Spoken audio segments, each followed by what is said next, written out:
لن يستنكف المسيح أن يكون عبدا لله ولا الملائكة المقربون ومن يستنكف عن عبادته ويستكبر فسيحشرهم إليه جميعا فأما الذين آمنوا وعملوا الصالحات فيوفيهم أجورهم ويزيدهم من فضله وأما الذين استنكفوا واستكبروا فيعذبهم عذابا أليما ولا يجدون لهم من دون الله وليا ولا نصيرا يا أيها الناس قد جاءكم برهان من ربكم وأنزلنا إليكم نورا مبينا فأما الذين آمنوا بالله واعتصموا به فسيدخلهم في رحمة منه وفضل ويهديهم إليه صراطا مستقيما يستفتونك قل الله يفتيكم في الكلالة إن امرؤ هلك ليس له ولد وله أخت فلا نصف ما ترك وهو يرثها إن لم يكن لها ولد فإن كانت اثنتين فلهما الثلثان مما ترك وإن كانوا إخوة رجالا ونساء فللذكر مثل حظ الأنثيين يبين الله لكم أن تضلوا والله بكل شيء عليم صدق الله العظيم.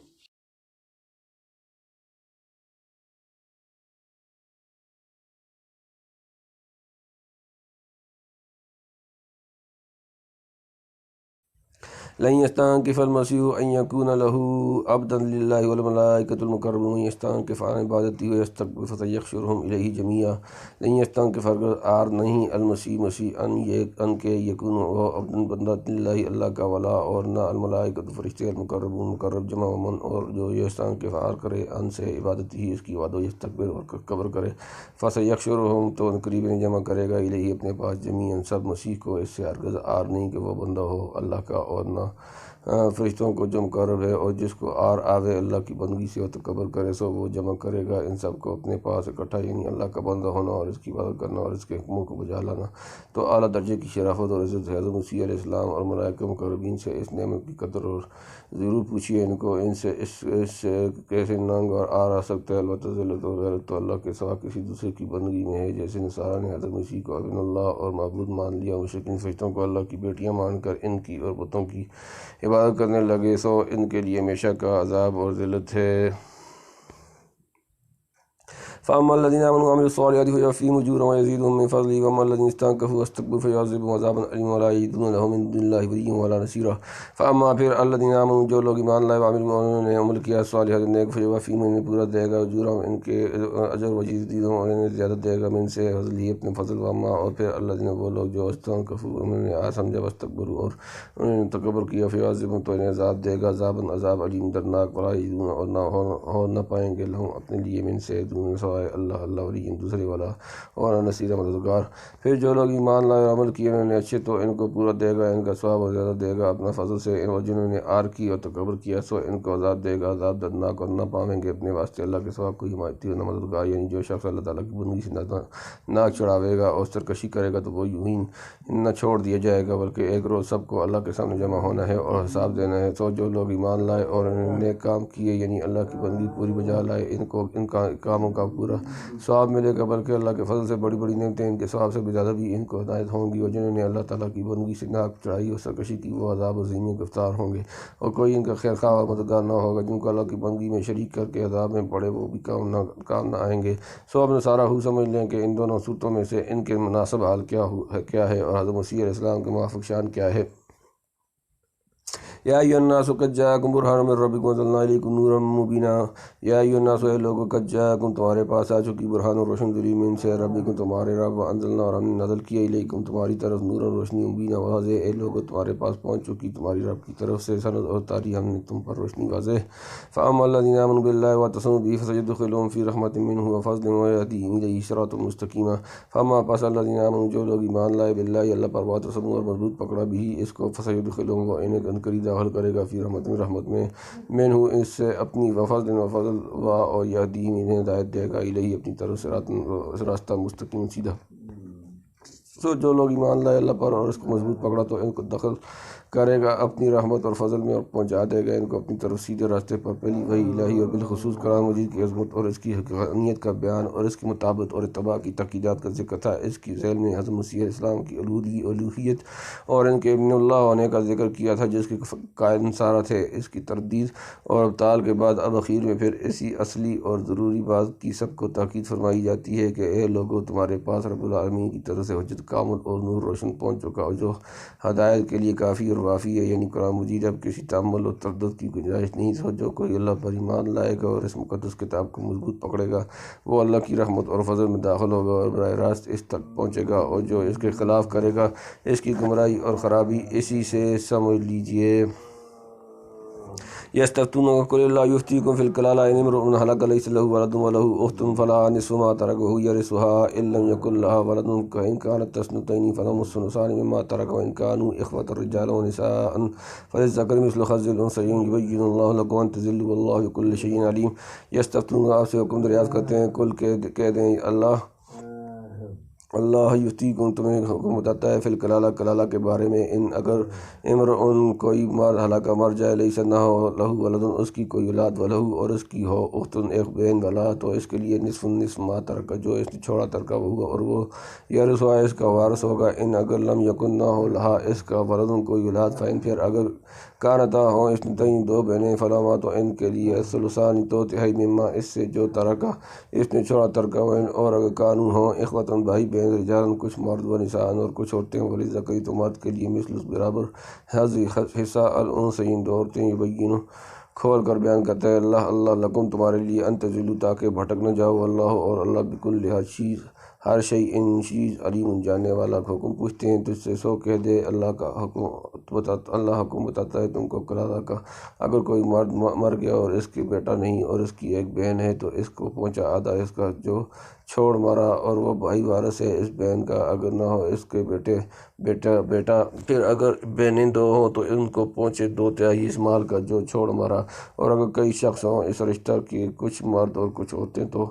ایک مرد کا حصہ ہے برابر دو عورتوں کے۔ بیان کرتا ہے اللہ تمہارے واسطے تاکہ تم گمراہ نہ ہو، اور اللہ ہر چیز سے واقف ہے۔ شروع صورت میں آیت میراث میں کلالہ کی میراث کا ذکر گزر چکا ہے۔ اس کے بعد جو بعض صحابہ نے اس کے متعلق زیادہ تفصیل پوچھنی چاہیے تو اس پر یہ آیت نازل ہوئی۔ کلالہ کے معنی ہیں کمزور اور ضعیف، یہاں وہ شخص مراد ہے جس کے وارثوں میں باپ اور اولاد میں سے کوئی نہ ہو، جیسے کہ پہلے بیان ہوگا، کیونکہ اصلی وارث والد اور ولد ہی ہیں۔ جس کے یہ نہیں ہو تو اس کے حقیقی بھائی بہن کو بیٹا بیٹی کا حکم ہے، اور اگر حقیقی نہ ہو تو یہی حکم ستیلوں کا ہے، اور جو کہ باپ میں شریک ہوں، ایک بہن ہو تو آدھا اور دو بہنیں ہوں تو دو تہائی، اور اگر بھائی اور بہن دونوں ہیں تو مرد کو دوہرا حصہ اور عورت کو کہرا ملے گا، اور اگر فقط بھائی ہوں بہن کوئی نہ ہو تو وہ بہن کے مال کے وارث ہوں گے، یعنی ان کا کوئی حصہ معین نہیں کیونکہ وہ عصبہ ہیں، جیسا کہ آیت میں آگے یہ سب صورتیں مذکور ہیں۔ اب باقی رہ گئے وہ بھائی بہن جو صرف ماں میں شریک ہوں، جن کو اخیافی کہتے ہیں، سو ان کا حکم شروع صورت میں فرما دیا گیا، ان کا حصہ معین ہے، یعنی اگر کوئی مرد مر گیا اور اس نے ایک بہن چھوڑی، نہ بیٹا چھوڑا نہ باپ، تو اس کو میراث میں نصف مال ملے گا، یعنی اور اگر اس کے برعکس ہو، یعنی کوئی عورت لا ولد مر گئی اور اس نے بھائی عیافی یا اخلاقی چھوڑا تو وہ بہن کے مال کا وارث ہوگا کیونکہ وہ عصبہ ہے، اور اگر اس نے لڑکا چھوڑا تو بھائی کو کچھ نہ ملے گا، اور لڑکی چھوڑی تو لڑکی سے جو بچے گا وہ اس بھائی کو ملے گا، اور بھائی یا بہن اخیافی چھوڑے گی تو اس کے لیے چھٹا حصہ معین ہے، جیسا کہ ابتدا صورت میں ارشاد ہوا، اور اگر دو سے زیادہ بہنیں چھوڑے تو ان کو بھی دو تہائی دیا جائے گا۔ کچھ مرد اور کچھ عورتیں یعنی کچھ بھائی اور کچھ بہنیں چھوڑیں تو بھائی کا دوہرا اور بہن کا اکیرا حصہ ہے، جیسا کہ اولاد کا حکم ہے۔ یعنی اللہ رحیم و کریم ہے، اپنے بندوں کی ہدایت کے لیے اور ان کو گمراہی سے بچانے کی غرض سے اپنے احکام حق کا صد کا بیان فرماتا ہے۔ جیسے یہاں میراث کلالہ کو بیان فرما دیا اس میں کوئی غرض نہیں، وہ سب سے غنی و بے نیاز ہے۔ تو اب جو اس مہربانی کی قدر نہ کرے بلکہ اس کے حکم سے انحراف کرے، اس کی شکاوت کا کیا ٹھکانہ ہے۔ اس سے معلوم ہو گیا کہ بندہ کو جملہ احکام کی تابعداری لازم ہے، اگر ایک معمولی و جزوی امر میں بھی خلاف کرے گا تو گمراہی ہے۔ پھر جو لوگ اس کی ذات پاک اور اس کے صفات کمال میں اس کے حکم کا خلاف کرتے ہیں اور اپنی عقل اور اپنی خواہش کو اس کے مقابلے میں مقتدا بناتے ہیں، ان کی ضلالت و خباثت کو اسی سے سمجھ لیجیے کہ کس درجے کی ہوگی۔ اس سے پہلے معلوم ہوا تھا کہ حق سبحانہ اپنے بندوں کی ہدایت کو پسند فرماتا ہے۔ اب فرمایا کہ اس کو سب چیزیں معلوم ہیں، تو مطلب یہ نکلا کہ مسائل دینیا میں جو ضرور پیش آئی اس کو پوچھ لو۔ سو اس ارشاد میں صحابہ نے جو کلالہ کے مسئلے میں استفسار فرمایا تھا، اس کی تقسیم کی طرف اور آئندہ کو ایسے سوالات کرنے کی ترغیب کی طرف اشارہ سمجھ میں آتا ہے، اور یہ بھی سمجھ میں آتا ہے کہ اللہ تعالیٰ کی کچھ جانتا ہو، یعنی تم جو نہیں جانتے تم تو یہ بھی نہیں بتا سکتے کہ کلالہ اور اس کے سواد دیگر صورتوں میں جو حصہ مقرر فرمایا گیا اس کی وجہ حقیقت میں کیا ہے۔ پھر آدمی کی عقل اس قابل کب ہو سکتی ہے کہ اس کے بھروسہ حق سبحانہ و تعالیٰ کے ذات صفات میں وہی کے خلاف پر جرم کرے جو اپنے تعلقات اور اپنے کارب کے فرق اور امتیاز سے عاجز ہو۔ وہ ذات بچگوں اور اس کی صفات کو بدوں اس کے بتلائے کیا سمجھ سکتا ہے۔ فائدہ اس جگہ کلالہ کے حکم اور اس کے سبب نزول کو بیان فرمانے سے چند باتیں معلوم ہوئی ہیں، وہ یہ کہ جیسے پہلے وہ ان تکفروا فإن للہ ما فی السماوات ما فی الارض،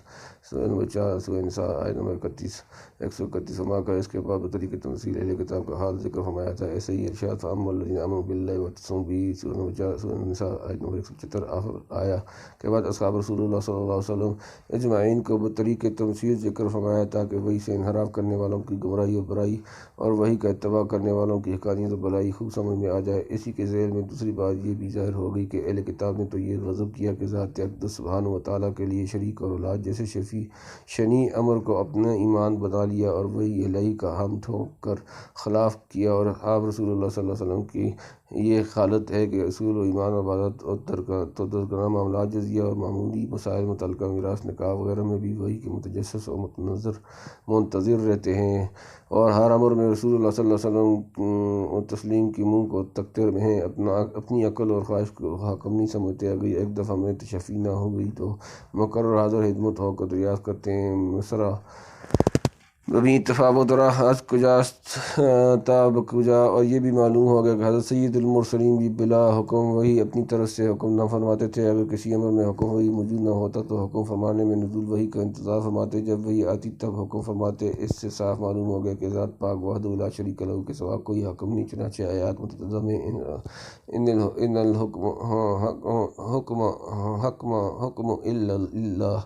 الحکم الا للہ وغیرہ صاحب مذکور ہے۔ باقی جو ہیں وہ سب واسطے ہیں، ان کے ذریعے سے اوروں کو حکم الہی پہنچایا جاتا ہے۔ البتہ اتنا فرق ہے، کوئی واسطہ تو قریب ہے، کوئی بعید، جیسا حکم سلطانی پہنچانے کے لیے وزیر اعظم اور دیگر مقربین شاہی اور احکام اعلیٰ اور ادنیٰ درجہ بدرجہ سب واسطے ہوتے ہیں۔ پھر اس سے زیادہ گمراہی کیا ہوگی کہ کسی امر میں وہی الہی کے مقابلے میں کوئی گمراہ کسی کی بات سنے اور اس پر عمل کرے۔ آنان کے جز روئے تو جائے نگر اند کو تہ نظر اند چہ کو تہ نظر اند،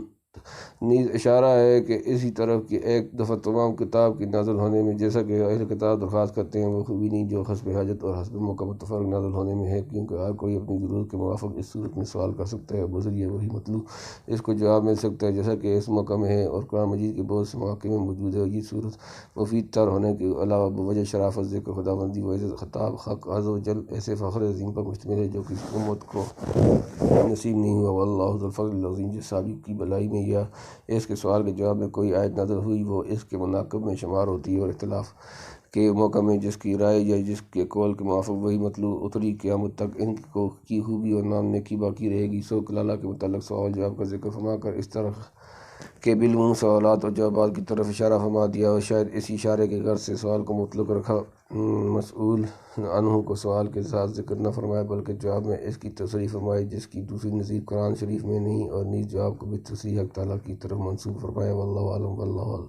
ہادی۔ الحاصل جملہ احکام کے لیے وہی الجائی منشا اور اصل ہے، اور ہدایت اس کی مطابقت پر موقوف ہے، اور کفر و ضلالت اس کی مخالفت میں منحصر ہے۔ اور چونکہ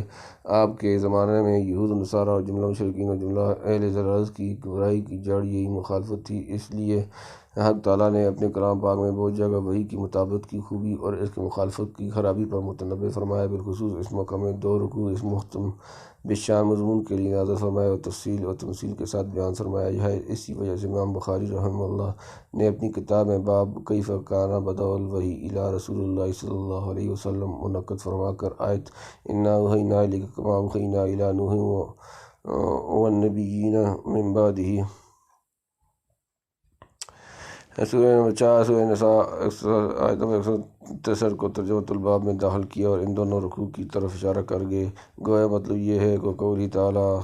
انا اوحینا الیک کما اوحینا الی نوح والنبی